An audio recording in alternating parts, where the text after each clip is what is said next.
Hey, how's it going? Welcome back to A Second Chance. My name is Philip Jones. And I am Austin Lee. What's going on, Philip? How you doing?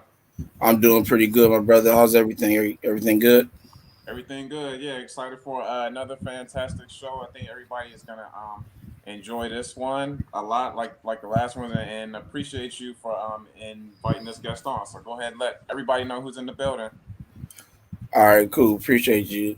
Today we have a real powerful story coming from a real good friend, a brother, his family, coming in today. Mr. Edward Why Not Drake, the CEO and founder of the Why Not Foundation.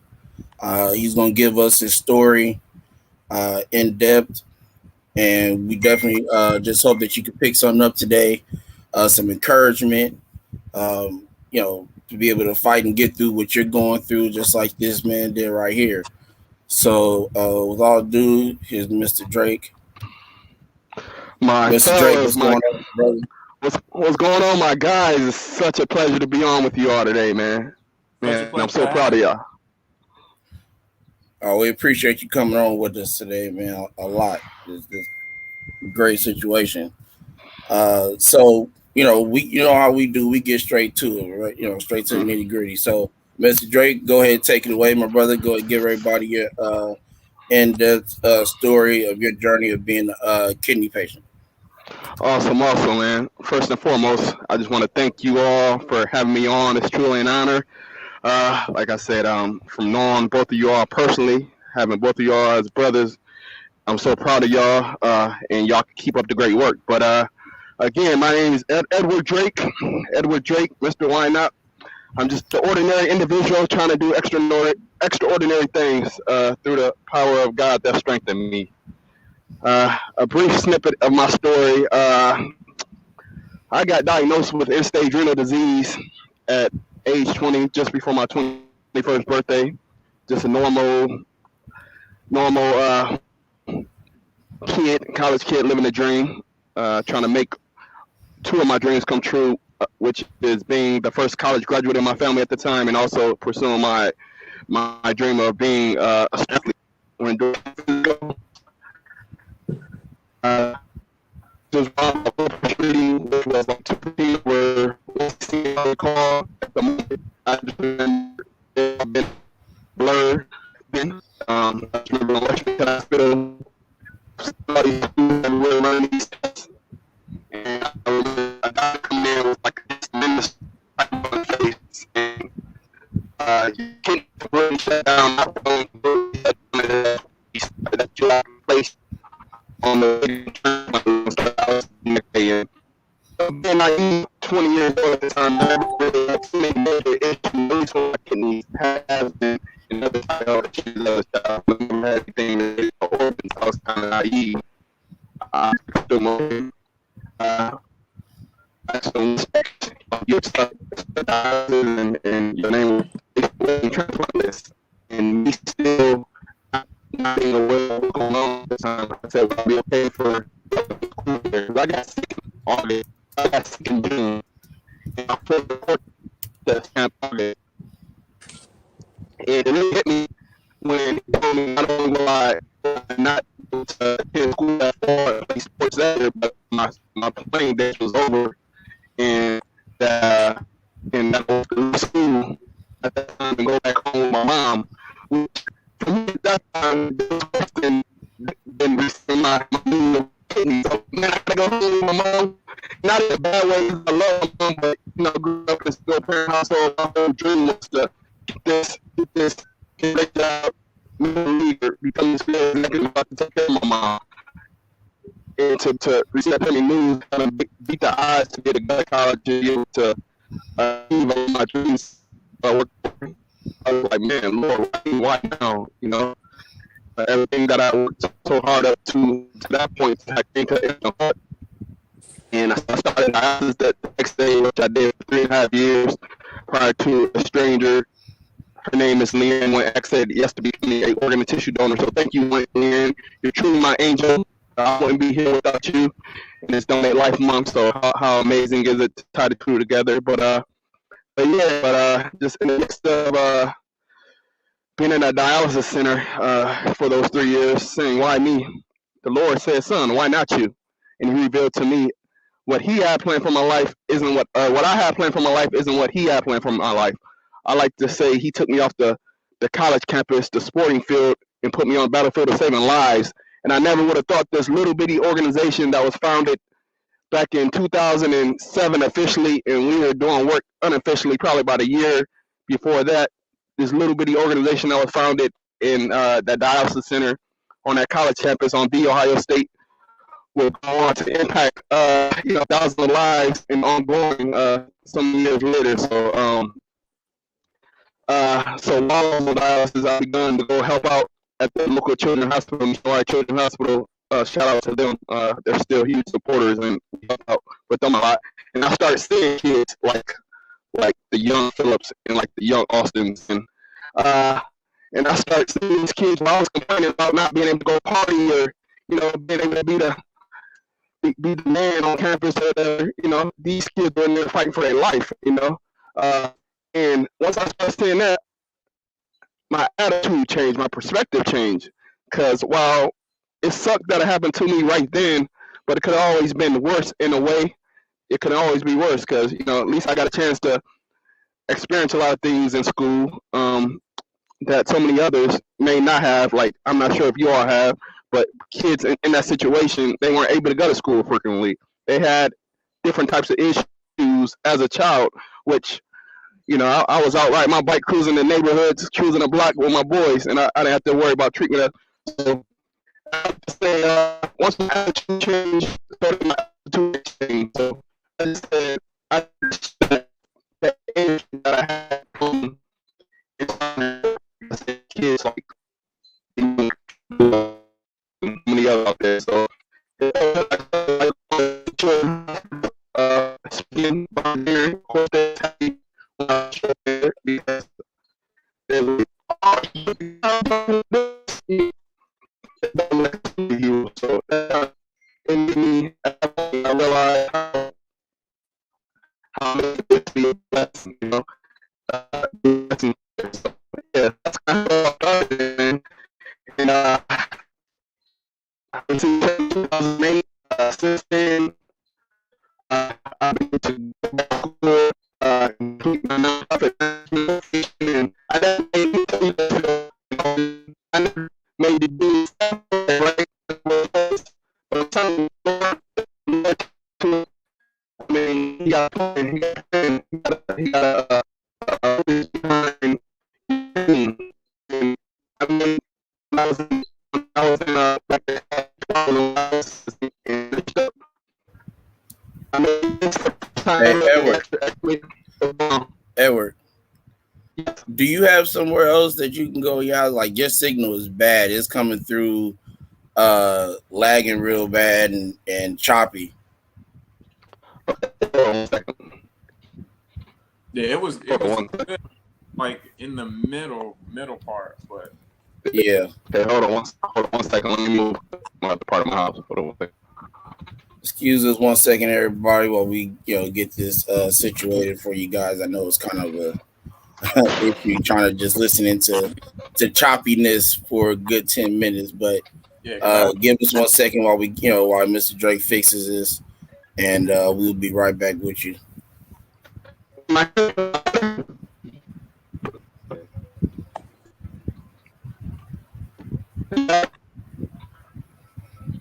Man, it's still choppy.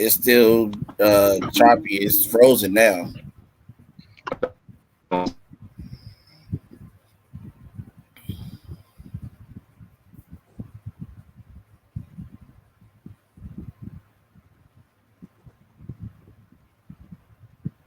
Is it frozen on your end, Phil?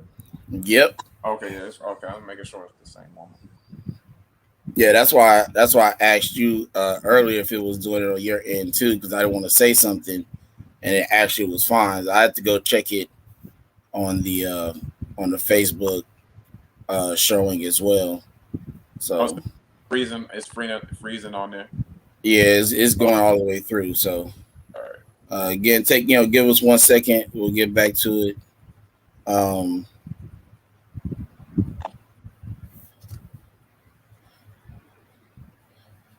We'll let Mr. Drake get himself situated. But until Mr. Drake comes back, man, I want to apologize to everybody about last week's show. I had an issue that I was dealing with here at home, and I definitely appreciate you guys coming back this weekend to see our show, and we definitely look forward to being here consistently. Believe me, if we don't get on, it's for a reason. So next week, we haven't made the announcement of who we're going to have next week, but the week after that, March 2nd, we'll have a good friend of ours, actually Jonathan Traylor, who will be on with us. And then we'll have Wills Porter on for May 16th. Two good friends of ours. And so, we definitely look forward to seeing you all for those shows as well. All right, Mr. Drake, you back? You good? All right. Yes. Can you guys hear me? Yes, sir. Yeah. See, as I said, sorry. Go ahead. If you could start from the top, because it was actually, if you don't mind, I know you don't want to start from the top, but like we like the middle part. We only heard like I think after you were talking about and stuff like that. So if you just want to run through like a little bit of the beginning of your story, it's kind of getting choppy. Yeah, so I'm sorry about that. No, you sounds good, man. Or no problem, should I say, man? Like kidney failure, could come and mess up everything, like my internet is doing. But it's all good. We're gonna get through this. And once again, appreciate the opportunity. But yeah, where should I start? You said where just kind of from the beginning a little bit, but wherever you want to start at that point is fine, and just kind of go back through it a little bit. You don't have to go through all of it, but for the most part, so you can kind of catch back up to where you were. No, awesome. Well, like I said, I was in college when I got sick doing a routine physical, and I got sick that June, and like I said, I never had any health issues prior to that, outside of some stuff that I went through as a kid, but nothing kidney or organ related to the fact. But doing a routine physical, the doctors were shocked by my blood pressure reading, and I was immediately rushed to the hospital, and they started running all these various types of tests on me, and the doctor came back with a Dennis the Menace type look on his face and saying, "Son, you got kidney disease," and that I would have to start dialysis the next day. And me being young and naive at the time, I didn't have no idea what dialysis was, nor really what my kidneys was. I just knew it was somewhere in my body. And it really didn't hit me. The significance of what was going on really didn't hit me until the doctor came in and told me that I asked him, I said, "Will I be okay for the upcoming school year and for the season?" And he told me that it's still tough when I think about it. But he told me that not only will I not be able to attend school that fall, but that my athletic days, or at least football and stuff like that, was over. And then I just remember starting dialysis the next day. They stuck the fistula, not the fistula, the port in my chest, and and And then I started dialysis, and I just remember going in there. It was like gloomy. I was in there with a whole bunch of old people, and one of the most hurtful thing about that is me being where I'm from. There's not like a lot of major dialysis centers for kids. There's no pediatric centers there, to my knowledge. You got to go to University of Michigan. I'm from Ohio, so you got to go up to University of Michigan. So most people just always thought, "Oh, you must have been doing something wrong. What were you doing? Drinking, smoking, doing whatever?" Because they weren't used to somebody being as young and going through what I was experienced. So that was hurtful. Not to already lose what I had worked so hard for, both in the classroom and athletics, but still to have people be negative. You must have been using steroids. I'm like, I know I got these guns. I was flattered at the same time of what you talking about. Because I worked hard for these guns, but at the same time you talk about I'm using steroids, and it's hurtful. But yeah, but in the middle of going through the whole dialysis and that whole ordeal, I was like, Lord, why me? Why now? I just knew it had to be more. I'm like, everything that I worked so hard for, both in the classroom and athletics, to get out my situation, I was on pace to. My whole goal was just to retire my mom. Retire my mom, no matter what. Retire my mom. And when I was on that football field, on a track, basketball court, whatever, I was like, man, retire my mom. But I always had the sense, even as a kid, I said I want to own the team I played for. I said I want to play, then I want to own the team. So I always had that business sense. I always was like smart in business. But to lose everything at that time, I was just like, Lord, why me? Why now? Everything that I worked so hard for up to that point just came to an instant halt. And in the mix of crying one day in a dialysis center, the Lord said, why not you, son? What I had planned for my life isn't what the Lord had planned for my life. And as I like to call it, he took me off the college campus, the sporting field, and put me on the battlefield of saving lives. And then I began to go visit children like the young Phillips, like the young Austins in the children's hospitals. And I started seeing that, okay, while I was 19, 20 when I got sick, and I'm leaving college and having to go through all the other stuff, I'm looking at these kids who couldn't even go to school, wasn't able to go to school consistently, wasn't able to eat pizza. I used to love pizza days. I got to experience the pizza days, and like it was kids here couldn't even eat pizza because of their potassium and all this other stuff. And it's just like, from going in there, like my perspective changed, and then my attitude changed. And as they say, once your attitude changed, no matter what type of situation you're faced with, your altitude in life change. So, like I said, just seeing those kids really just uplifted my spirits, and it made me want to do more. So, we just started volunteering, going back to speak with the kids, hosting events, hosting. We used to have fun, like host events, like Why Not Party for a Cause. We still young college kids. I had my pistol in my arm, and I'm up there partying with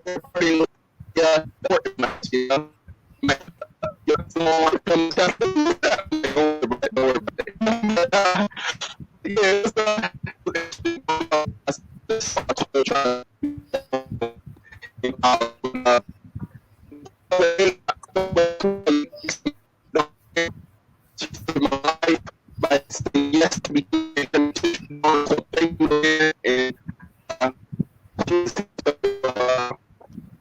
Edward, coming to copy a little bit again. Yeah, it's starting to skip again. Let's give it a quick second. Yeah. Okay. But no, let's for right now, so we can get it back together. We'll kind of talk about what we've heard so far. When you say that you lost everything that you worked for, do you really think of it that way, or do you think it's more of you gaining a different purpose in life than the one that you had? Because like I always say is trust this process. So, I always feel that there's already a path, some kind of road that God has already laid out for you.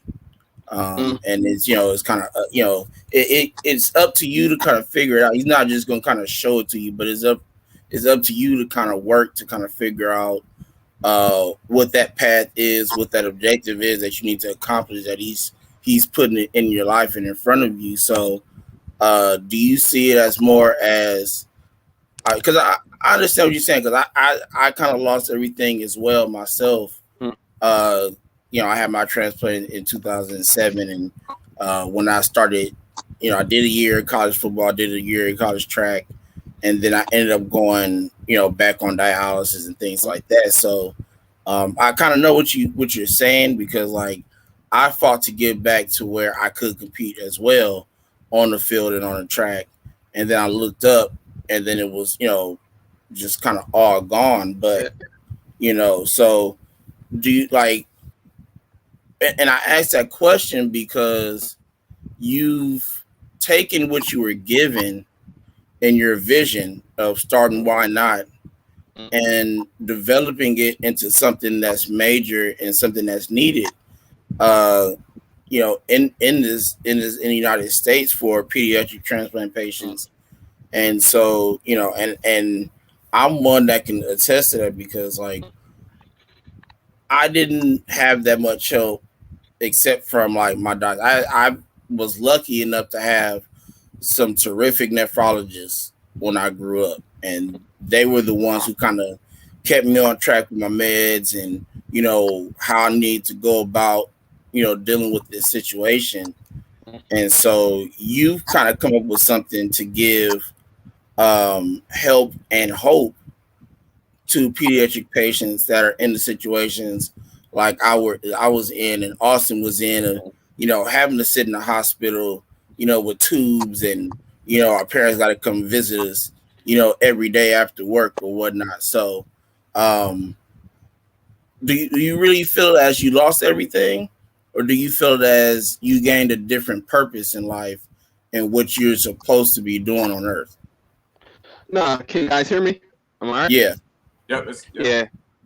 Hindsight is 20/20, as they say. Looking back now, I can say I lost my dream, but I found my purpose, which is a quote that I often use, period, often use. So, but still, when like people may say great things about Why Not, or about things that I may have done on the charitable side, I don't look at it like that, because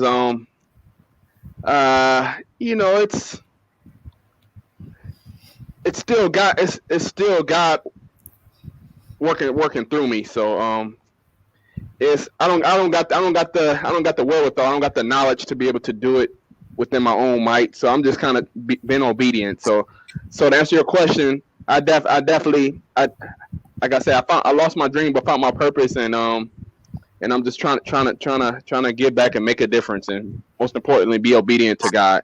And that's it. Like I said, all the other stuff is just, it's a byproduct, I guess, of what the Lord wants to happen. So, but yeah, but no, it definitely was a what they say, it was a reason for my pain. It was a testimony to that test, and yeah, I'm just trying to continue being a man of God, both within this organization and outside of it. Cool.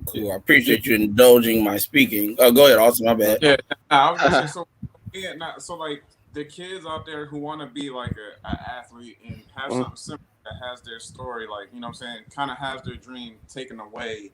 Like, what would you kind of tell them? Like, what would you kind of explain to them to kind of help them get through that? Like, if they have like their dream taken away and they got to go on to something else, like what's something, what do you feel like that you want to tell the young kids like that?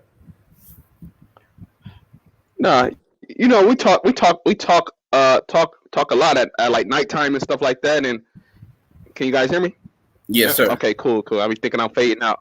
Yeah, I'm paranoid, but know how we talked a lot, and we talk about like our purpose and stuff like that. And one thing I learned, Phil and Austin, is that and I try to encourage other people to do, is don't chase success, don't chase fulfillment. Like a lot of things, what I was doing was I was doing what I could. I played sports because I thought that was a way to, like I said, to get my mom out of it, buy my mom in the house. It wasn't what I was exposed to. Me now, I tell my wife all the time, no, I'm gonna put my kid in baseball and try to encourage my kid to find his purpose. And like, if that, find your gift, find your talent. I just played it because that's what I seen. So to answer your question, if your dream, find your purpose, find what you're good at. and do that, because nothing can stop that. If you're gifted, if like, I'm a gifted businessman, right? I'm a gifted visionary. So even though I lost it's part of my purpose, as you can see now through Why Not and other things. So I may have lost the vehicle of sports, but I didn't lose that. I didn't lose the tool that was tied to my purpose. Y'all feel me? That football stuff is just a story. That sports stuff is just a story now to lead to bigger conversations by trying to tell these kids that can happen to you. Don't one of the worst things, I posted a quote. One of the worst things in life is to think something can't happen to you. As we call it, why not you? And I realized that. At a young age, and I'm sure in kidney disease, I'm sure, I don't know if you ever thought about it like that, but it's seeing you all like that, seeing you all as younger patients, you all know that it can't happen to you. I'm sure you know it can't. Like, anything can happen to you at any given time, so don't take nothing for granted. So I just try to take this message, man. Like I said, it's bigger than sports. It's bigger than this. It's about trying to find your purpose, and I found my purpose both through Why Not and to other things I'm involved in, and just trying to. The vision God gave me is to Why Not inspire and impact lives, utilizing the vehicles that He had gave me, whether it's movies, whether it's the foundation, whether it's business, or whether it's just simply working with amazing individuals like you all, and we just going around impacting lives in our various vehicles, whatever the Lord called us to do. But that's it, man. Like, so. Awesome. Well, we're gonna let you go and get back to your story. We know, we can talk forever, and we'll be on here for 3 hours or something. So, go ahead and take it away, Mr. Dre. Go ahead and finish the story. We'll come back to the questions later. That's fun, man. That's how I'm used to. If I was on the phone with y'all and I'm telling the story, y'all won't be looking at the screen. So right. I'm used to talking to y'all like in this type of style. But in a nutshell of my story, because once again, it's not about. I'm on a show, so I understand, but it's not about me. It's about Him. So I'm bringing glory to Him in Donate Life Month. It's about why not register to become organ and tissue donors today. But in a nutshell, like, it's just crazy how like I said, a test, the Lord can give me that test with kidney failure, or the Lord can give me that test in different facets of our lives. We all battle different things at any time, but I created a quote that say adversity plus faith plus perseverance equals a purpose and a life testimony. Let me break it down. Adversity, you're gonna go through adversity, right? Because without adversity, you can't tell. How can you tell? Test your faith, But adversity plus faith. But you got to have faith. Faith isn't built in the good times. Faith is built in the bad times, when you're down to nothing, or when you're struck, when you need something. So adversity plus faith plus perseverance. Now you got to find a way to fight, to persevere through it, like how we have in our various situations. You all inspire me. You all in college doing your thing. Also impacting kids' lives across the world as well, country as well. DMV, shout out in LA to Southern Cal to you. So like we have been able to, persevere through that adversity. Now we all have it all was for a purpose, and it's a life testimony, and we're all like walking in our various whatever that testimony is and whatever that purpose is. But that's really what it's all about at the end of the day. So, like I said, with Why Not, that's the way I carry it. Not only has the Lord been able to allow me to fulfill part of my purpose or whatever He have through it, but we've been able to usher. One of the most things I'm proud of is that we've been able to usher so many others to find their purposes, or their purpose, and and have their testimony as well. I have people call me all the time, whether they're present still or not. They like, man, like, seeing your faith in God or seeing what the Lord did through your life made me think, why not me? As far as trying to tap into my gifts and tap into my talents, and why settle? I don't see you settling, and you done went through all you overcame, both in organ failure and beyond, and other. So, why can't I do it? And that's one of the most meaningful things, because it's not about what you do, like Martin Luther King said, I believe. Like, it's not about what you do for yourself, but what you do for others. Or the real question is, what are you doing for others? And that's just kind of that's just part of my purpose, part of my mission, part of my testimony. So So yeah, so why not? We have impacted thousands of lives across the country. Like I said, still current, and once I'm no longer here or active, it still will keep on moving. So yeah, I'm just thankful, Phil. Like I said, I'm just thankful, man. And I tell everybody just to, like I said, don't chase your dreams, but chase your purpose. And that's one of the biggest things that I found. Or you don't gotta chase what's destined for you, but seek your purpose. Seek God for your purpose. So don't chase your dreams. Seek God for your purpose, and God's gonna align everything else. Is gonna work out for you good. Like I said, through that, like I said, through me getting sick, through that time, some of the greatest things has happened to me. Foundations has sparked from that. A company have a spark from that. I met my wife through my days back there. I met so many great friends. Like I met you all, and it was all part of it. It was all part of the journey. And yeah, I mean, why not impact lives? So yeah, right, definitely. Well, we're gonna take a quick commercial break, and then we'll come back and ask some questions for Mr. Drake. We appreciate you guys being watching the Second Chance today. We'll be right back.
Welcome back to a Second Chance. We're here with Mr. Edward, Mr. Why Not Drake. So, were you done with your story? Do you want to go on some questions, or yeah, it's your all's call, but yeah, it's like it's whatever you want to do. But yeah, I was done I was done with the short version. All right, I just want to make sure so I didn't jump into these questions prematurely too early. So outside of you thinking, why not me? What made you put the effort forward into making why not what it is? Outside of you just keep saying, why not me? Why not me? Like, I get that being the starting point of it, but what was it that made you kind of continue to push, thrive, and make it what it is over the past 15 years that kept you motivated? Like, what were you saying to yourself outside of Why Not Me? I was just saying, you don't want to hear on air what I was saying. I was kicking myself, doubting myself, cussing at myself, you know what I mean, quitting, starting back up, you know, all this. Like I said, it's all the behind the scenes stuff, how the sausage is made. A lot of people love the sausage, but don't love to see how the sausage is made. So, like Right. me, they like to, this and that, but you don't know. Them nights are crying. Them nights are trying to figure out how to keep this on. That, you know what I mean. In that college active life, people start moving on and making money, and you're trying to still build this thing. And I mean, it hurts that, man, you need to go get a real job. But I'm like, man, I'm chasing my purpose, stuff like that, man. So I'll be honest with you. I quit. In the words of Michael Jordan's, I failed a whole bunch of times, and that's why I succeed, man. So like I said, it's still a daily struggle. But once again, man, when the Lord always put in my spirit, it's not about you. And then that always keeps me up. I dust myself off, you know what I mean, and keep it moving because, it's. I personally feel I got out of it what I need to get out of it. I know my purpose. I know different things I got to do, but I also know the Lord has me in this position, has put me with the influence that I have, both within and outside of the organization, so I can impact lives and inspire and impact lives. So I'm just trying to I'm just trying to be obedient, man. Like I said, so ain't no I don't got no amazing story because I mean it's still I might be sitting there talking and be ripping my hair out later tonight from an email or something. So it's just it's all about the journey, man. All about the journey, man, and trusting in God. Because I can't say that quote. I can't create that quote that I created earlier if I don't follow it, right? Most definitely. I mean, you won't quit. You don't want to give up. You don't want to feel like her, but you just keep moving. Keep yourself going, man. So you never quit. That's succeed.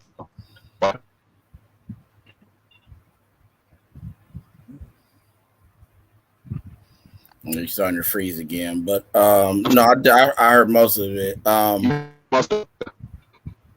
So, Austin, did you have any questions that you? Yeah. I had Edward. Can you hear us? Yes, can you hear me? Yeah, it's still kind of lagging a little bit. Yeah, all right. No, but like going to like all the hospitals and being able to be a blessing to like thousands of kids and families and stuff like that.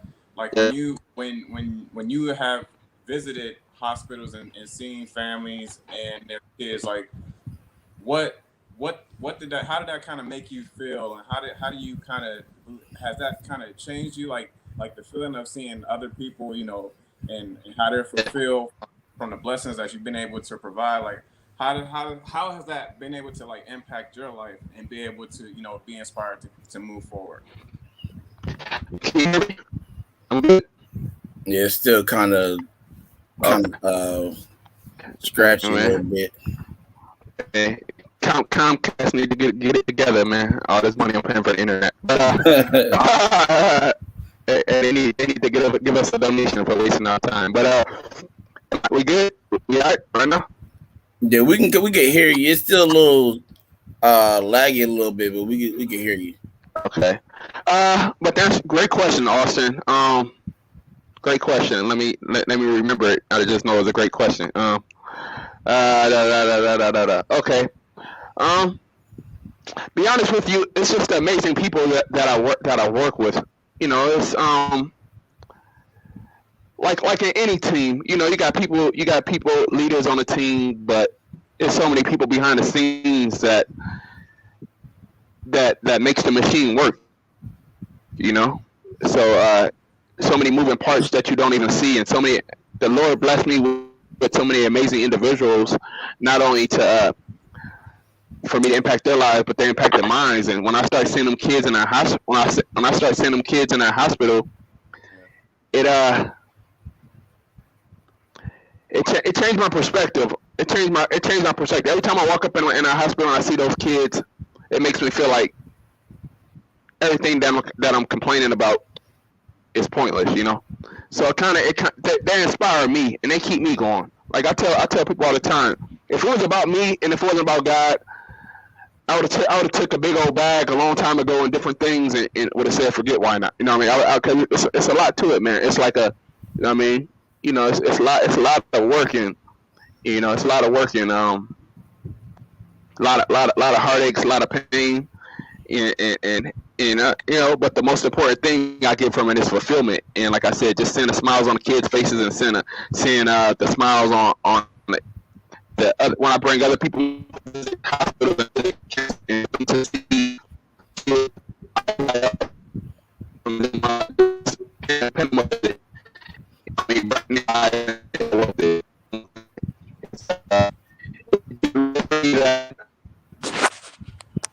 I may not be doing, yeah, this is all I want to do, but it's what I do, and I say, Lord, you know, and that's it, Austin. I'm just trying to still lean to the Lord, and those kids make it easy because they keep all things in perspective for me, you know. So, yeah. So, I told you we was gonna kind of, you know, keep it as short as you kind of wanted it to be, but You good. so my question, to kind of round up everything, you know, at least on my end, you know, unless, you know, if Austin has some questions after this, but what do you want to tell the people about why not, that may be coming up, or things that you're recently make happen with the foundation and doing in the community? We're just trying to impact lives, man. Like I said, we're trying to impact lives. You can visit the website at whynot.org or follow the social media pages and stuff like that. But really, we're trying to keep doing what we're doing, man, and trying to impact lives and continue to grow and trying to give others the opportunity to come in and impact lives as well, and you know, just trying to make a difference. You know, like I said, we're blessed with a blessing, so. Once again, as long as I got to my body, and hopefully we're trying to build something like we used to always talk about, build a legacy, man. That's what it's all about. It's trying to build a legacy and trying to build something that will outlive myself and outlive one another. And if that indeed is the end result, it was all worth it, man. So just continue to do what we do, impacting lives, and you know, and after 14, 15 years, of course, you know, like different things have changed from starting off as a 20-year-old, 19-year-old college kid to now being a big man, married, you know what I mean, working on child number one and so much other stuff. You know, it's kind of like my life has changed, my perspective on things has changed, but my love for impacting lives and my love for why not has it. You know, my love for the opportunity that it affords individuals to be able to figure out their passion or figure out their passion or purpose. You know, it's priceless, man. So it's a gift that keeps on giving. So we're blessed to be a blessing, and you know, that's what it is. That's what we'll continue to do. So yeah, like I said, we're nothing, man. We're a whole bunch of ordinary individuals trying to do extraordinary things. Most people meet me and they be excited, like, oh, tell me, I want to start this, I want to do that. And I just say, seek God. And they like, what? You know, I give them, of course, I connect them with some attorneys, I connect them here and there, but I tell them, seek God, find your purpose, and man, and if it's meant for you, go make it happen. Why not? Like I said, why freaking not? You know, it's like, what's meant for you, like I said, you don't got to chase because you're attracted, right? So if you're meant to be a coach, you know, the other opportunities gonna come. If you're meant to be a child life specialist or meant to be whatever, like you don't gotta chase it. You're gonna put that work in. Those tools, you're destined to do it. So you don't gotta chase what you can attract, you know, and you can attract by just staying within God's will and staying within your purpose. And I truly feel that, man. And I truly feel everything will work its way out. And you're gonna be. And like I said, I sit back still in awe, like, oh, I get to do why not and other things that I love for a living, man. And you know what I mean? And you know, I never would have thought that sitting in that dialysis chair,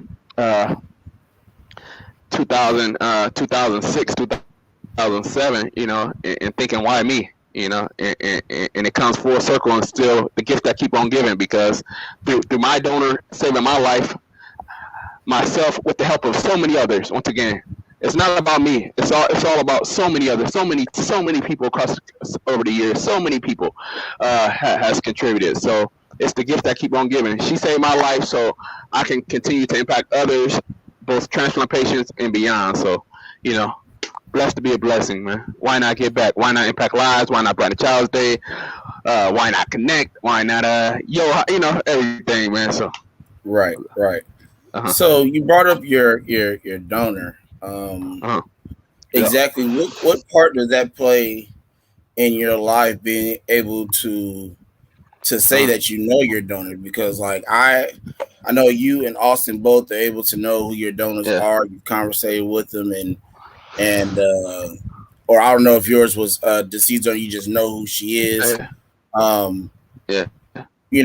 like what kind of role did that play in that, to be able to know who you can thank for giving you? Because I wasn't fortunate enough to know who my donor was. I actually met the other recipient of he or she's other kidney. It was another young boy who's actually younger than me. When I had my transplant, I saw him. We arrived in the admissions office at the same time. Me and my pops had a good conversation with him and his pops and stuff like that. And so I was fortunate to at least meet that young man that's in the same connection as I am with this person.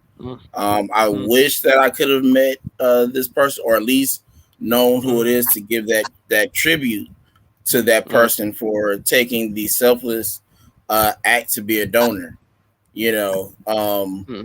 And so like what part, like how big is that for you to be able to say, like, I know the name of the person that saved my life and was able to give me a second chance to keep fighting and keep pushing and make things happen? Phil, let me show y'all something special, man. I'm giving y'all. You see, I was sitting where I was at, and every day I sit in my home office, right, and right in front of me, man, I got that letter from my donor, the various correspondence from my donor family right there. It's right in front of me, because it's right in front of me, my donated life with my different. This is my transplant wall, I like to call it, especially from my donor, man. So I said that to say, man, it plays a huge role in my daily life, man. Like back when Austin, I was answering Austin's question earlier. It's like I can't give up when if I'm having a bad day or anything going on, and I come in my office. I gotta come in my office, and my home office, when I'm home, and check my emails, and I look up there and I see I can see her family right now.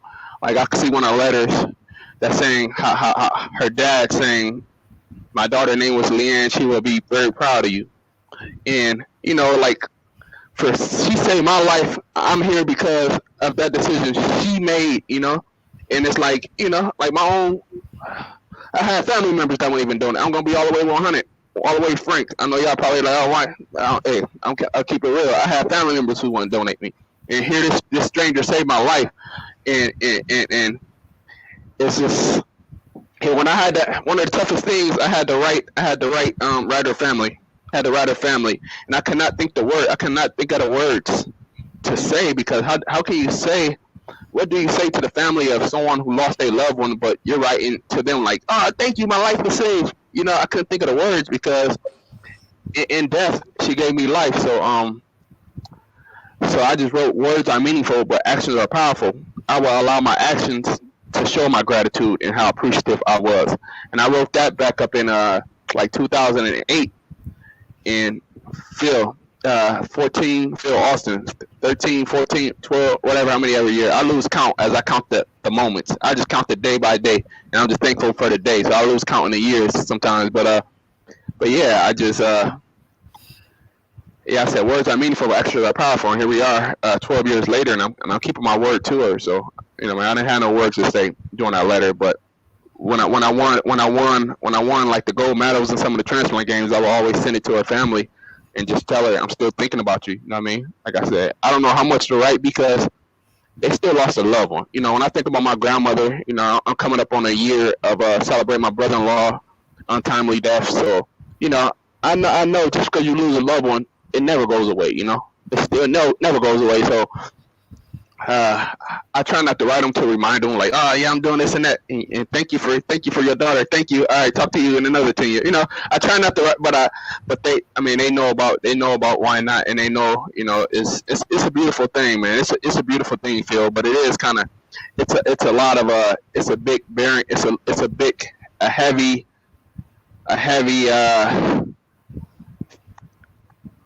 crown or heavy whatever on my heart, because it's like, you know, it's not about me. I'm living for two. You know, I'm living for two. So it's like when I have a bad day or when I want to say forget it, I can't, because not only is this what the Lord called me to do, but I got somebody else who can't be here. I'm sure she would love for me to. I don't know what happened to her, and I don't want to know, but God rest her. Well, God rest her soul. She's my angel, but I'm sure she would switch places with me in a moment. I would assume.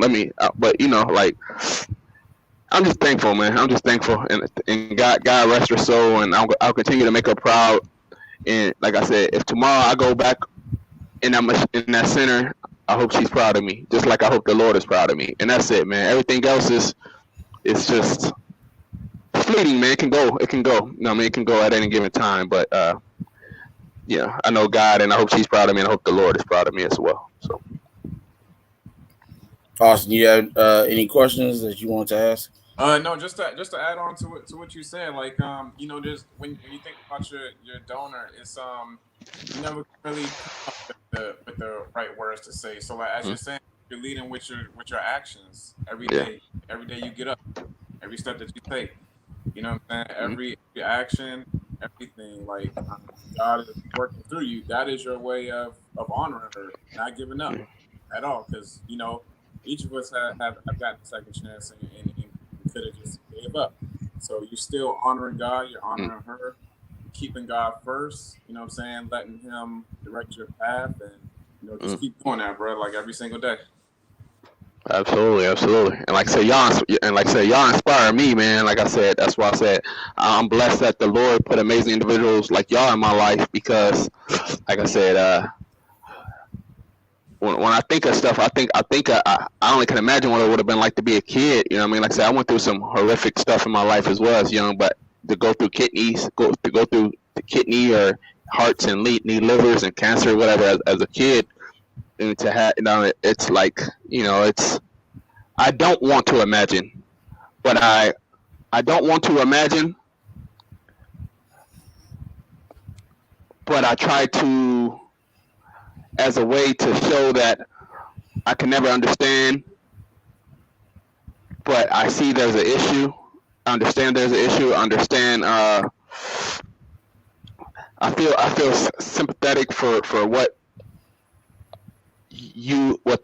they are going through in their families. So I try to brighten their lives, or with the help of so many other people. We try to brighten their lives and impact their lives, but I can never know what it's like to be, you know, like a younger child. And I mean, I only can imagine, because it can suck now. I mean, it can suck now, but my attitude changed, my altitude. But let's be honest, like having to take medications, and you know how we be talking sometimes, that people will be feeling sick and all sorts of stuff. You know, it does. You know, we wear it well, but it's still something that we are living with, and that's why it's important, like, us to uplift one another, and you know, that's why I always say we're more than patients, man. We're more than patients. That's why I hate when I'm doing interviews or something like that. Or talk about I'm more than a patient. Your student, your son, child life specialist. I'm an entrepreneur. You know, I'm like we're man of God. We're community servants. You know, it's like we're more than that, because we got to live with that every day, man. I know I'm gonna take my pills. I'm sure y'all about to take y'all pills too. And I just don't think people understand that. I don't think people understand that magnitude. You know, I don't think they I don't know. Go ahead. I'm rambling now, man. But yeah, man. So like I said, I'm proud of y'all, man. I'm proud of y'all. Like I said, y'all keep doing what the Lord called y'all to do, man, and y'all and go chase that fulfillment, go chase y'all purpose. Why not? Why not? And I'm gonna touch on one more thing, and then we can wrap it up. Is you brought up the while writing your donor, exactly like what can you say that doesn't it's like you want them to know that you're doing everything you can with your kidney and that gift that you were given. But like you said, at the same time, they lost somebody. They lost a daughter or a son or a nephew or a niece, and even though in your mind, when you're writing this letter, you're saying, hey, I started a foundation, I'm doing this, I'm doing that. I have, may have, be a part of this foundation or this corporation or whatever. And in your mind, you would think that would bring joy to somebody, but like you said, they lost somebody. That person's not here anymore. That was the issue that I had when I was writing through UNOS to my donor was, I was joy to be able to write to him and say, hey, I'm playing college sports. I graduated high school. I'm doing this, I'm doing that, I'm working or whatever the case may be. That was, doing that specific time in my life, but then you got to take a quick second and understand, like, yeah, they going to read about all the great things you're doing with the, a kidney, heart, liver, intestines, whatever the case may be that you just received, from their child or their nephew or niece or godchild or whatever that's no longer here anymore. Yes, it's great that we as patients, as recipients, are able to continue to live on and make a difference, but when it comes to those specific people, having to sit there and think like, yeah, okay, they're doing great, that's awesome, but then they got to think at the same time, like, well, damn, excuse my language, like, my niece, nephew, brother, sister, daughter, son, or whoever is no longer here to show what they could have done and contribute to the world. It's one of those good and bad situations. So, but so yeah, I definitely understand that aspect of it. So, before we go, man, you want to tell people about the symposium Why Not has coming up in 2 weeks. Definitely. So let me look at the flyer, man. But yeah, we have a symposium coming up on April 29th and 30th. Will definitely be impacting lives, brightening lives of children and patients. So we're definitely excited about that, and just stay tuned for more information. And I definitely appreciate you all, and just encourage everyone to continue to dream, believe, persevere, then give back. And why not leave a legacy? So, no doubt. Mr. Lee, you got any last words? Nope, that's about it, man. Just like you said, Edward, man. Why not leave a legacy, man? I love it. So. Well, yeah, definitely. And can I say one thing, Phil? Like one thing I noticed, man, in life, it's like it's a quote that say, "All men are like in their promises; it's in their deeds where they differ." And that's like, I don't know if y'all have seen it, but it's like you just see some, like one of the toughest things in life is the unseen potential, or the unseen, what they say, the graveyard is like the most talented place ever, because there's so many people who was destined for different things, but they took their talents with them for whatever reason, or they took their tools, or took whatever they're supposed to give to the earth with them for whatever reason. So, so usually sometimes the most talented or the most knowledgeable or the most whatever aren't the ones who may ascend to the top.